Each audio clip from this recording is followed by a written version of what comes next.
मांस खाए ते ढेड सब ओह, और मद पीवे सो नीच, कुल की दुर्मति पर हरे राम कहे सो ऊंच। जैसे तुम जाति मजहब धर्म कहते हैं ये नीच जाति के हैं, वो दूसरे ऊंच जाति के हैं। कहते हैं मांस खाओ वो सारे ढेड और शराब पीवे वो नीच, चाहे किसी धर्म के हैं। राम वजह सो ऊंच। आगे क्या बताते हैं, मांस बखे और मद पीवे, धन वैसा सो खाए, जुआ खेल चोरी करे वो अंत समूला जावे। मांस मांस सब एक है, मुर्गी हिरनी गाय, आँखें देखी नर खात है, ते नर नर कह जाए। ये कुकर को भक्स है, मनुष्य देह क्यों खाए, मुख में अमिख मेल के है, नरक पड़ेंगे जाए। कहते मांस तो कुकर का आहार है, कुत्ते का, और मानस खान लाएंगे, मनुष्य भी इसको खाते हैं। जीव हन हिंसा करे, ये प्रगट पाप सर होए, निगम पुण्य ऐसे पापते हैं, भिष्ट गया नहीं कोई। तिल भर मच्छी खाए कर, और कोटि गऊ दे दाने, और काशी क्रोध ले मरियो हो, तो भी नरक निदान।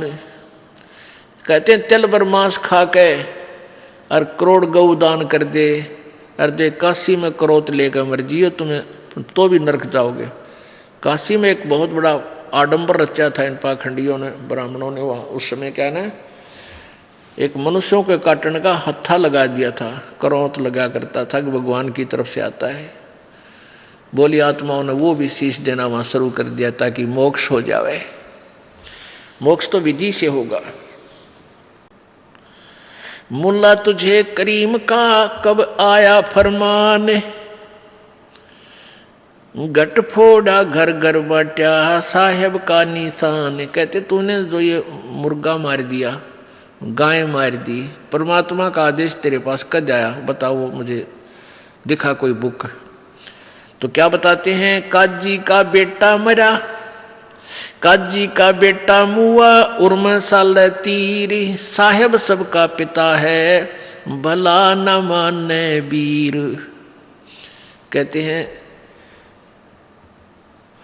काजी का बेटा मर गया, टक्कर मार कर रो रहा है वो काजी, और परमात्मा कहते हैं वो कबीर साहब कहते थे भगवान सबका पिता है, बकरे और सबकी उसी की आत्मा है, तो वो क्यों कर राज्य होगा, उसी का बेटा काट कर उसी को भोग लगा रहे हो। अरे थरा गजब हुआ, जुल्म कर दिया तुमने। अब परमात्मा की ये लीला देख करके सिकंदर लोधी तो काफी प्रभावित हुआ, लेकिन वो ढीठ व्यक्ति नहीं माने। कुछ एक व्यक्ति परमात्मा के जो न्यूट्रल से थे, उन्होंने बुद्धिमान थे, उन्होंने परमात्मा की शरण ग्रहण भी की। अपुण्यात्माओं, ये जितने भी धार्मिक गुरु होते हैं, इनका उद्देश्य तो ये होता है कि हम अपने अनुयायियों को अच्छा मार्ग दें, इनका कल्याण करवाएं। जब स्वयं ही ज्ञान नहीं है तो कल्याण कैसे करवाओगे। औरों पंथ बताओ ही आप न जाने राह, दूसरा न मार्गदर्शन कर रहे हैं, अब स्वयं पता नहीं, तो वो कल्याण नहीं कर पाओगे। अब देखा उन काजी और मुल्लाओं ने, भाई ये तो बात नहीं बनी, इसको कैसे मारें, कैसे खत्म करें, कैसे इसको यहाँ से भगाएं, ये हमारी रोजी रोटी का दुश्मन बन गया। यदि इसका प्रचार जारी रहा कबीर का, तो कुछ दिनों में हमारे पास कोई नहीं आएगा और ये सभी कबीर के साथ लग जाएंगे। उन्होंने एक स्कीम बनाई।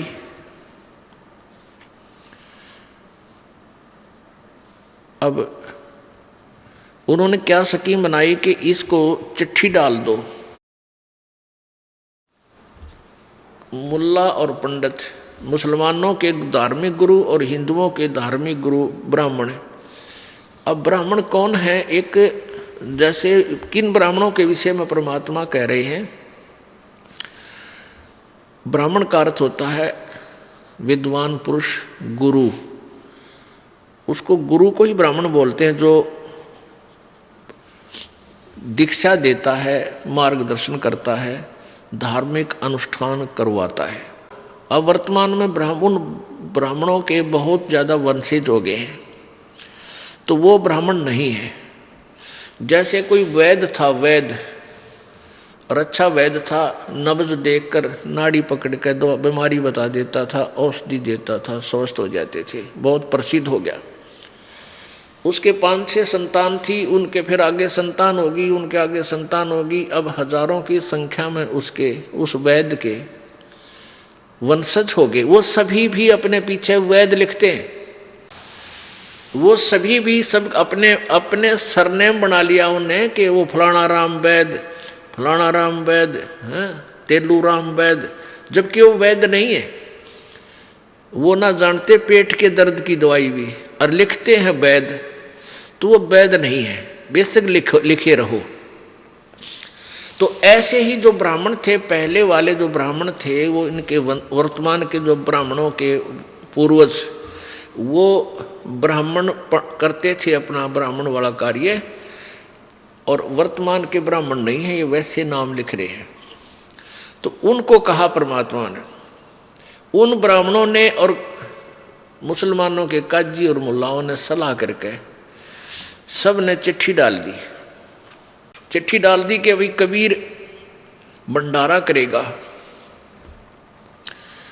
और वो 3 दिन भंडारा चलेगा, और प्रत्येक दिन भोजन के बाद एक दोहर देगा, एक असरफी सोने की दान करेगा।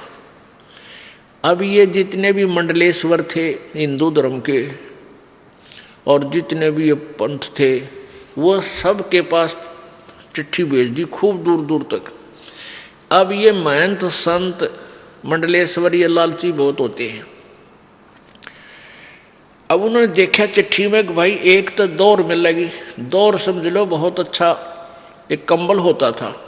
आजकल ये विदेशी कंबल आते हैं ना, ऐसे मोटे मोटे बढ़िया बढ़िया, इतनी अच्छी क्वालिटी होती थी दोहर की। और असरफी सोने की, एक असरफी आज मेरे ख्याल में 20,000 की हो, उसमें उसकी ये कीमत समझ लो। एक असरफी डेली एक आदमी खाना खाओ उसके साथ, दोहर देगा, साथ में एक कंबल देगा, और कंबल की कीमत भी उसमें 15, 20, 50 रुपये होती थी। तो सभी ने अपने शिष्य भी साथ ले लिए। जैसे एक डेरे का महंत है और उसके 20 अनुयायी हैं, चेले हैं, वह भी साथ ले लिए। चलो प्रत्येक को एक एक असरफी मिलेगी, एक एक दोहर मिलेगी, लूट कर लाएंगे माल। इस दृष्टिकोण से वहाँ 18 लाख ये संत इकट्ठे हो गए, उनके चेले, सब पंथों के, गिरी पुरी, ये सब नागेर नंगेर सब आ गए। उधर से एक चिट्ठी भेज दी वहाँ काशी से सिकंदर लोधी के पास कि ये भी आ जाओ बनारस में, और ये पाओगा नहीं, भाग जाएगा इसका गुरु। क्योंकि सिकंदर लोधी ने, जैसा कल आपको बताया था, सिकंदर लोधी ने कबीर परमेश्वर को अपना गुरु बना लिया था। क्योंकि सिकंदर लोधी के एक भयंकर जलन का रोग था, वो किसी भी औषधि से, किसी भी संत से ठीक नहीं हो रहा था। सभी ने ये कह दिया था, ये तेरे कर्म का भोग है, तेरे प्रारब्ध में लिखा राजन, ये तो भोगे पार पड़ेगी। और परमात्मा कबीर जी के आशीर्वाद से वह स्वस्थ हो गया था। और उधर से एक गाय को खुद आप काटा था, उसने उसका कत्ल किया था, परमेश्वर ने गाय और बच्चे को जीवित कर दिया था। और महर्षि रामानंद जी जो वहाँ काशी के 1 नंबर के विद्वान थे, माने जाते थे, उनकी वो मुसलमानों से विरोध करते थे, इसलिए सिकंदर लोधी ने उस रामानंद जी की गर्दन काट दी थी, और कबीर परमेश्वर ने उनके सामने उसको जीवित कर दिया था। इस तरह के शक्ति देख भगवान की सिकंदर लोधी नतमस्तक हो गया था कबीर जी के साथ, और कबीर जी को अपना गुरु मानता था। अब इस बात से वो पीर जो है शेख तकी दुखी हो रहा था कि किसी प्रकार इस कबीर ने या तो मारूं और या यो इसका नीचा दिखाऊं सिकंदर लोधी की नज़रों में, और सिकंदर लोधी इससे दूर हो, मेरी महिमा बनी रहे। इस दृष्टिकोण से एक पत्र भेज दिया, सिकंदर लोधी के पास भिजवा दिया शेख तकी ने मिलजुल कर। उसमें लिखा था कि आपके गुरुजी भंडारा कर रहे हैं और 3 दिन भंडारा चलेगा, इस दिन ये शुरू होगा। तो शेख तकी के पास वो चिट्ठी तो उसकी लिखवाई हुई थी, लेकर गया कि राजन आपके गुरुजी भंडारा कर रहे हैं बनारस में, चलोगे? अब सिकंदर बोला भाई जरूर चलूँगा, जब मेरे गुरुजी का आदेश आ गया था अवश्य चलेंगे। और चलो सैनिकों, बॉडीगार्ड ले लिए, 1500 की संख्या में चढ़ के हाथी में चाल पड़े, पहुंच गए निश्चित दिन। अब वहाँ क्या था कि जिस दिन वो लिखा हुआ था कि इस दिन स्टार्ट होगा, तो रात ने पहुँच लिए वह पेट भर, रात को पहुँच गए सब संत, 18 लाख व्यक्ति पूरी बनारस में, काशी में बंदा बंदा दिखा, आदमी आदमी खड़े संत। परमात्मा कबीर जी और संत रविदास जी ये ज़्यादातर इकट्ठे ही रहते थे, क्योंकि रविदास जी ने कबीर परमेश्वर को पहचान लिया था कि ये समर्थ शक्ति है, पूरे विद्वान हैं। फिर भी हम जीव संज्ञा में हैं। सुबह सुबह रविदास जी सैर सपट्टे को निकले फ्रेश होने के लिए। उसने बाहर देखा, जहाँ देखा वहीं पर साधु संत खड़े हैं ये। तो उसने पूछा, रविदास जी ने पूछा, भाई महापुरुषों आज कैसे आना हुआ बनारस में? तो और साधु संत कहने लगे, काशी वालों तुम कौन सी दुनिया में रहते हो, तुम्हें पता नहीं? अरे यहाँ तो बहुत बड़ा भंडारा होने जा रहा है। और रविदास जी ने पूछा, भाई कौन कर रहा है? हमें तो ज्ञान नहीं। कि कबीर कर रहा है, दुल्हा कबीर, ये देखो हमारे पास चिट्ठी है। अब रविदास जी तो जान गए भाई ये नया आडंबर है उन पाखंडियों का, हमारे गुरुदेव को दुखी करने के लिए।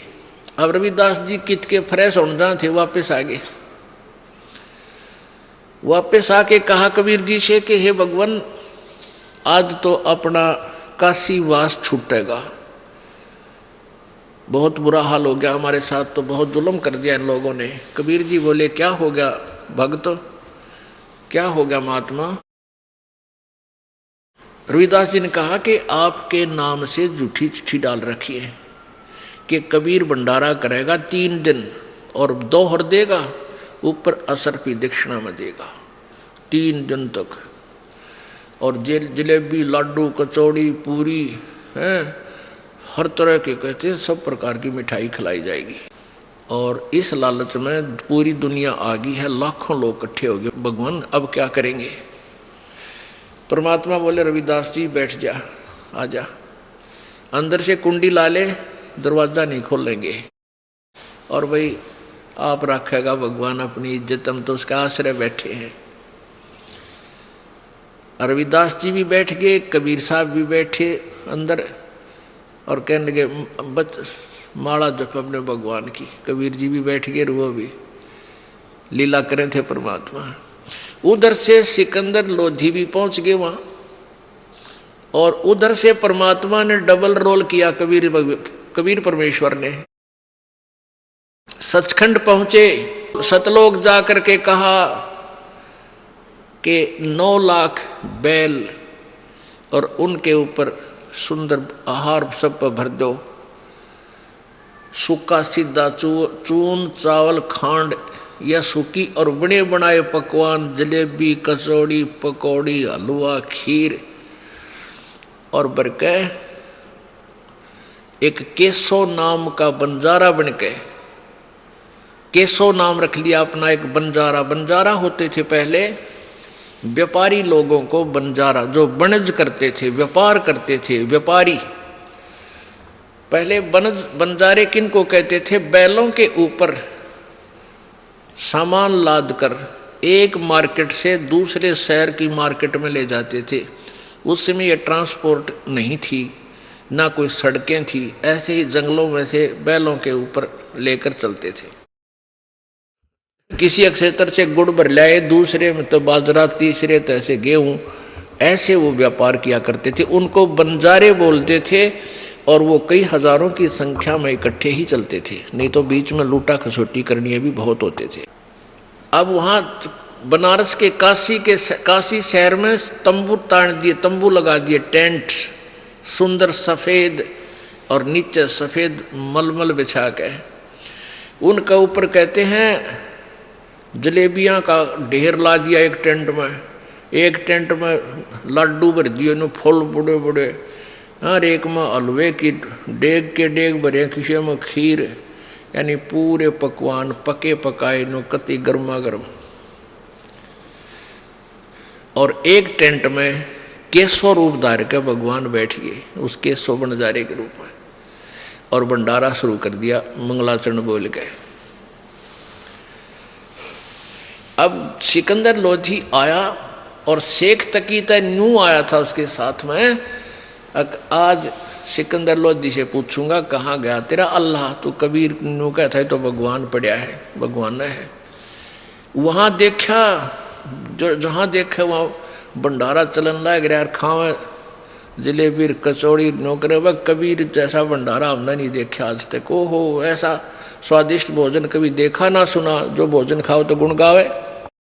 अब शेख तकी ने देखा, रे तेरा गजब हो, ये तो भाई भंडारा ला रखा है, उसकी तो माँ सी मरगी पेट पकड़ के बैठ गया। अगर तेरा गजब हो तो यहाँ भी भंडारा ला दिया इसने, भाग्या को नहीं।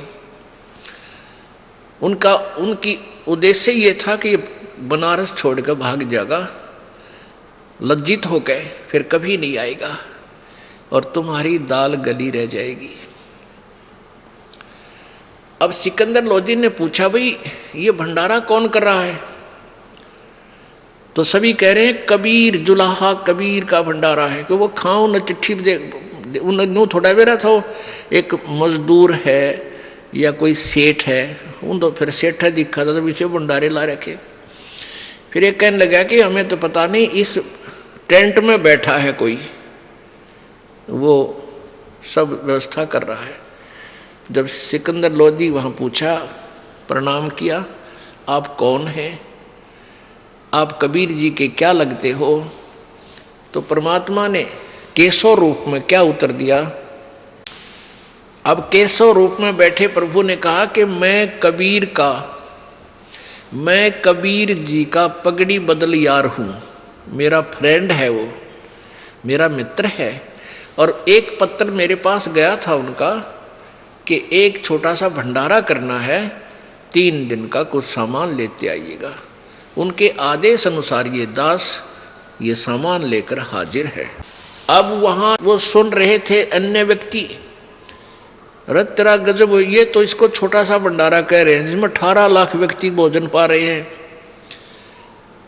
अब पुण्यात्माओं एक बारात आती है, 100 व्यक्ति मुश्किल से आते हैं उसमें, और 1 महीने पहले व्यवस्था शुरू हो जाती है, कहीं कोई त्रुटि ना रह जा, लड्डू जलेबी कहीं पूरे ना रहें। घर वालों को बाद में आदेश देते हैं खाना खाने के पहले बारात को खा लेने दो, कहीं कम ना पड़ जाए। और वहाँ 18 लाख व्यक्ति और खावे लड्डू जलेबी, जय जयकार करे कबीर की, और शेख तकी के छींटे लगे तेल की तरह, वो जड़े बैठा बैठा। अब सिकंदर लोधी ने पूछा कि कबीर जी क्यों नहीं आए यहाँ पर, तो वो केशव रूप में कहने लगा। केशव बोला, उनका दास जो बैठा है उनको आने की क्या आवश्यकता है, कहाँ है कबीर जी? सिकंदर लोधी ने पूछा कि वो अपने घर पे विश्राम कर रहे हैं, भजन कर रहे हैं भगवान का। हमें संकेत कर रहे हैं परमात्मा कि तुम मुझ पर इस तरह आश्रित हो जाना, फिर मैं दूर नहीं बचो। सिकंदर लोधी हाथी पर बैठा हुआ, साथ में कुछ अंगरक्षक, और वहाँ पहुँच गया कबीर जी की झोपड़ी पे। वहाँ जाकर के दरवाज़ा खटखटाया और कहा, कबीर जी दरवाज़ा खोलो, कबीर जी दरवाज़ा खोलो, मैं आपका दास सिकंदर लोधी दिल्ली का राजा आया है। अंदर से ही परमात्मा कबीर जी ने कहा कि राजन, हम आज बाहर नहीं निकलेंगे। इन लोगों ने हमारे साथ बहुत जुल्म गुजार दिए हैं, बहुत जुल्म किए हैं। आज इन्होंने हमारे नाम से झूठी चिट्ठी डालकर मेरे को लज्जित करने के लिए मुझ गरीब को दुखी किया है। और बहुत व्यक्ति, 18 लाख व्यक्ति बाहर आए हुए हैं। मैं आज दरवाज़ा नहीं खोलूँगा। रात्रि को अपने बच्चों को लेकर के, अपने माता पिता को, परिवार को लेकर के मैं कहीं दूर देश चला जाऊँगा। सिकंदर लोधी कहने लगा, प्रभु आप किसी और को बहका सकते हो, इस दास को नहीं।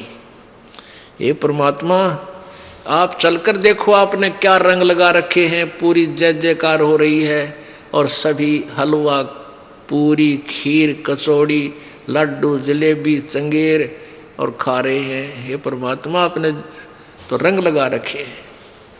दरवाज़ा खोलो प्रभु, आपकी लीला कोई नहीं जान सकता। ये तो भोली आत्मा है जो आपका विरोध कर रही है, नालायक है ये। काफ़ी आग्रह करने पर जो परमेश्वर ने कहा कि खोल दे रविदास, दरवाज़ा खोल। दरवाज़ा खोल दिया रविदास जी ने और दंडवत प्रणाम किया उस दिल्ली के बादशाह ने, मुकुट समेत न्यू का न्यू। कहने लगे, परमेश्वर तेरी लीला को कोई नहीं जान सकता। एक बार दर्शन दे दो, संगत आपका इंतजार कर रही है। देख रहे हैं कौन है वो कबीर जिसने ऐसा मोहन भोजन खिलाया है, आपके दर्शन के ललायित हैं, वो इच्छुक है। एक बार दर्शन दो प्रभु। तब परमात्मा कबीर जी झोपड़ी से बाहर आए। आकाश से फूल बरसे, सुगंधित फूल परमात्मा के ऊपर फूल बरसने लगे। बोलो सतगुरुदेव।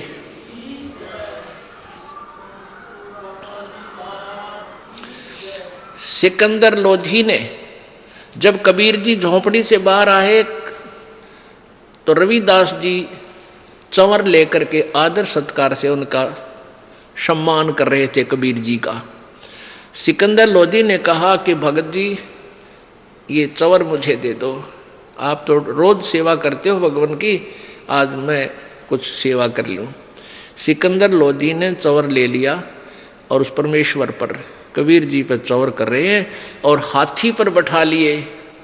हाथी पर एक कमरा सा बना हुआ होता, उसको अंबारी बोलते हैं। उस रूम के, उस कमरे के, उस खोखे के चारों तरफ के दरवाजे ऊपर नठा दिए, खोल दिए खिड़की, और परमात्मा को बीच में बैठा लिया। रविदास भी, सिकंदर भी और परमात्मा कबीर जी। सिकंदर जी चंवर कर रहे हैं हाथी पर पीछे बैठे बैठे अपने भगवान कबीर जी पे, और चारों तरफ से खुला है वो कमरा और हाथी चल पड़ा। और जब पहुंचा वहाँ भंडारा जहाँ हो रहा था, सब देख रहे हैं कौन है कबीर, कि ये है कबीर। काशी वाले तो जानते थे कि ये है कबीर, और ये पीछे राजा इस पे चंवर कर रहा है। अरे ये है कबीर। राजा भी, क्योंकि आम व्यक्ति जनसाधारण तो राजा ने पता नहीं क्या मानता है, और राजा जिसकी सेवा करे फिर प्रभावित होना स्वाभाविक है।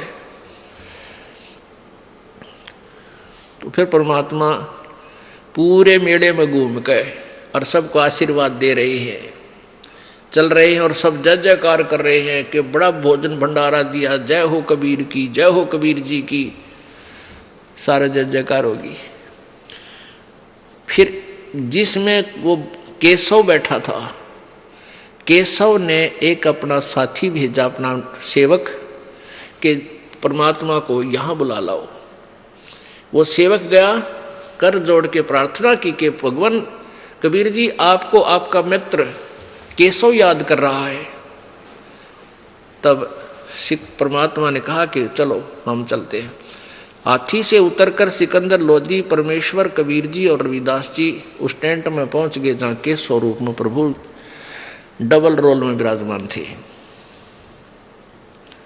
वहाँ अपने आप देखते देखते एक सुंदर तख्त लग गया, उसके ऊपर सुंदर बहुत गद्दा बिछ गया, अपने आप एक सुंदर कपड़ा उसके ऊपर चद्दर बिछ गई, सतलोक तक है, और एक तख्त पे वो विराजमान था केशव। और केशव खड़ा हुआ, प्रभु के चरण छूने चाहे, परमात्मा ने हाथ ऊपर करके सीने से लगा लिया। एक तख्त पर इस साइड में परमात्मा बैठ गए, इस साइड में केशव, सामने सिकंदर लोधी, और नीचे उस टेंट के सब पर्दे खोल दिए। अब जनता ने खाना खा करके फिर वहां बैठ के चारों तरफ आकर देखने लगे। कहते हैं 8 पहर तक 24 घंटे परमात्मा ने सत्संग किया। खड़ा होकर के मालिक ने प्रवचन किए। मालिक की वाणी, आवाज इतनी तेज थी कि लाउड स्पीकर की आवश्यकता नहीं, वो तो परमेश्वर थे।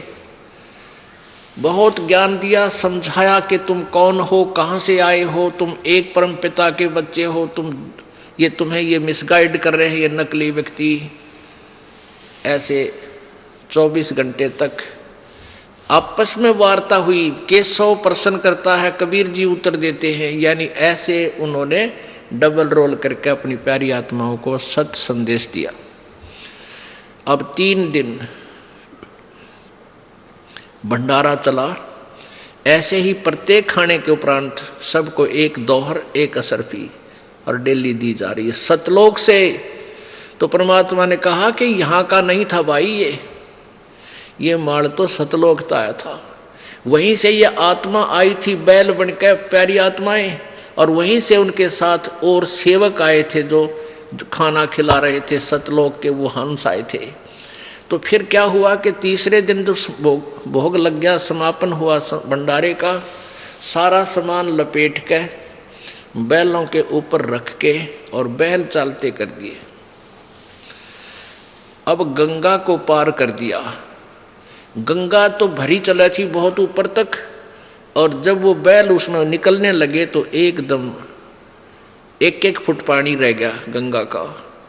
और सभी जब जा लिए दूर, उसे बाहर निकल गए परली साइड में, 9 लाख बैल, 9 लाख बैल कितने हो विचार करो पुण्यात्माओं, क्योंकि 18 लाख आदमियों का भोजन चाहिए था, और वो भी 3 दिन, और 2-2, 3-3 टाइम खुला भंडारा थे, कितनी वह खाओ, इतना सामान लाए थे। तो जब वो बंजारे जो उसके साथ आए हुए थे सतलोक की आत्माएं, और वो बैल जब गंगा पार कर चुके, उसमें केवल केशव, कबीर जी, रविदास जी और सिकंदर लोधी, शेख तकी और काशी के कुछ लोग शेष थे। तब सिकंदर लोधी ने देखा कि वो कहाँ गए बंजारे और बैल, क्योंकि उधर देखा कहीं भी दिखाई ना दिए, एक ही पलक में। तो परमेश्वर कबीर जी ने कहा जहाँ से आए थे वहाँ गए। वो देखते ही रह गए, क्योंकि 9 लाख बैल तो पूरे क्षेत्र को घेर कर चलते हैं, अगर चलना पड़ा तो बहुत दूर तक दिखाई दे, धूल ही उड़, वहाँ कुछ भी नहीं था। परमेश्वर कबीर जी ने कहा वो तो वहीं गए जहाँ से आए थे। कहाँ से आए थे परवरदिगार? सिकंदर जी ने पूछा। परमेश्वर ने कहा हमारे सतलोक से आए थे। इतने में क्या होता है कि परमात्मा ने कहा केशव से कि जाओ, आपका बेड़ा दूर जा चुका है। इतना कहते ही केशव न्यू का न्यू कबीर जी में समा गया। उनके सामने देखते देखते दोनों एक हो गए। बोलो सतगुरुदेव।